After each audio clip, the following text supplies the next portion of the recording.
auditeurs, ce soir nous recevons sur ce plateau le frère Miguel pour la présentation de son album Fongola Likolo. Avant de commencer cette émission, j'aimerais d'abord demander à frère Miguel, comment est-ce qu'on doit l'appeler? Chrétien, croyant, pasteur? Non, je suis croyant, oui. Croyant pourquoi? Parce que la Bible dit, celui qui s'approche du Seigneur doit croire qu'il est le rémunérateur de tous ceux qui le cherchent. Chrétien pourquoi? Parce que quand tu reçois Jésus-Christ comme Seigneur et Sauveur, tu as cette identité de Christ en toi. Ce n'est plus toi qui vis, c'est Christ qui vit en toi. Donc, en cela, c'est bien de pouvoir m'appeler par chrétien. Pasteur, pas trop pasteur, je suis quand même un amoureux de Jésus, un amoureux, un assoiffé du sacerdoce.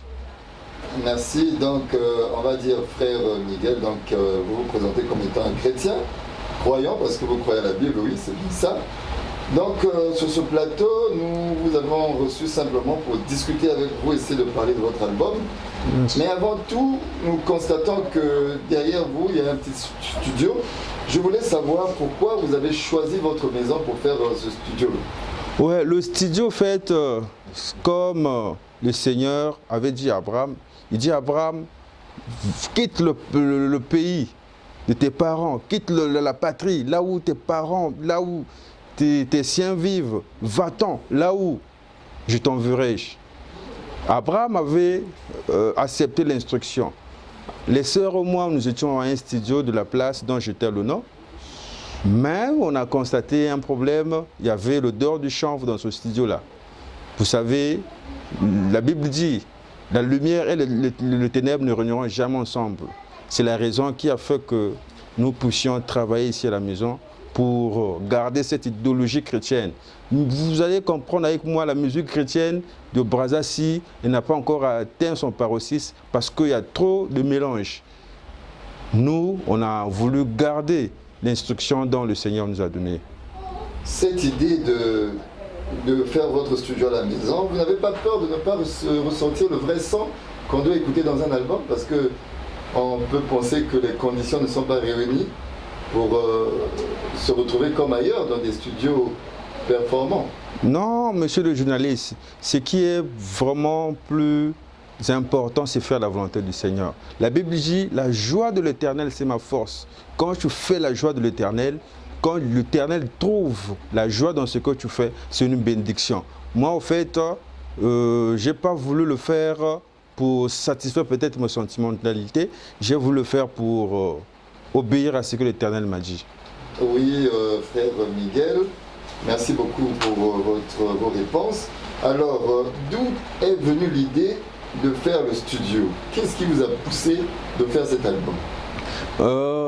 L'album est venu par mesure de reconnaissance. Moi, j'ai été victime d'un accident. Je travaillais dans une société, Colas. Donc, j'étais chauffeur, je partais prendre les ouvriers à PK pour les emmener à Kintélé. Un jour, le blanc m'a appelé pour ma rémunération, au fait pour mon salaire. Je suis allé, j'ai perçu mon salaire. Comme tout ouvrier, à la fin de son travail, quand il perçoit le salaire, il a une immense joie. J'étais emporté par la joie ce jour-là. Quand je rentrais, vous allez vous constater, vers chez Claudia, on avait fait quelques trous là. Moi, je venais, c'était autour de 3 heures comme ça, je venais à vive allure dans ma voiture. D'un coup, j'ai fait l'accident. En fait, la voiture a fait un tonneau. Et quand les gens se sont approchés de moi, les gens ont vu la gravité de l'accident. Je suis sorti sain et sauf. Les gens ont dit, oh, toi, tu es un serviteur de Dieu bien comment? Avec l'état dont la voiture se trouve, tu es comme ça. En cela, quand les gens se sont approchés de moi, ils m'ont amené à l'hôpital. Arrivant à l'hôpital, on m'a fait des soins de première nécessité. Comme les parents n'étaient pas encore là, on m'a demandé de payer les frais d'hospitalisation. Quand j'ai farfouillé mes poches comme ça, je trouve que le salaire dont j'avais perçu n'était plus en place. Mon téléphone dont j'avais acheté récemment n'était plus. Du coup, j'étais estomaqué, j'ai craqué. J'ai perdu connaissance. On m'a emmené dans un bloc.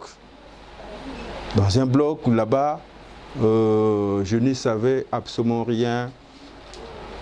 La respiration n'était plus là. Il n'y avait plus d'espoir pour moi. Mes parents étaient dans les pleurs.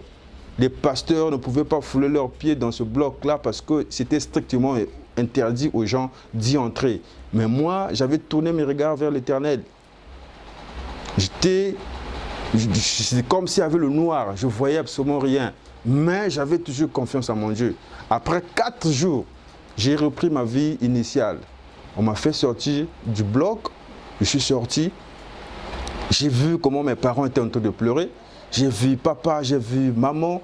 Au fait, mes parents pleuraient parce qu'ils avaient la ferme assurance, ils avaient beaucoup de confiance. Ils disaient, notre enfant, on a beaucoup souffert pour lui, il a déjà atteint l'âge où il pourra peut-être sauver la famille. J'ai vu comment les parents pleuraient.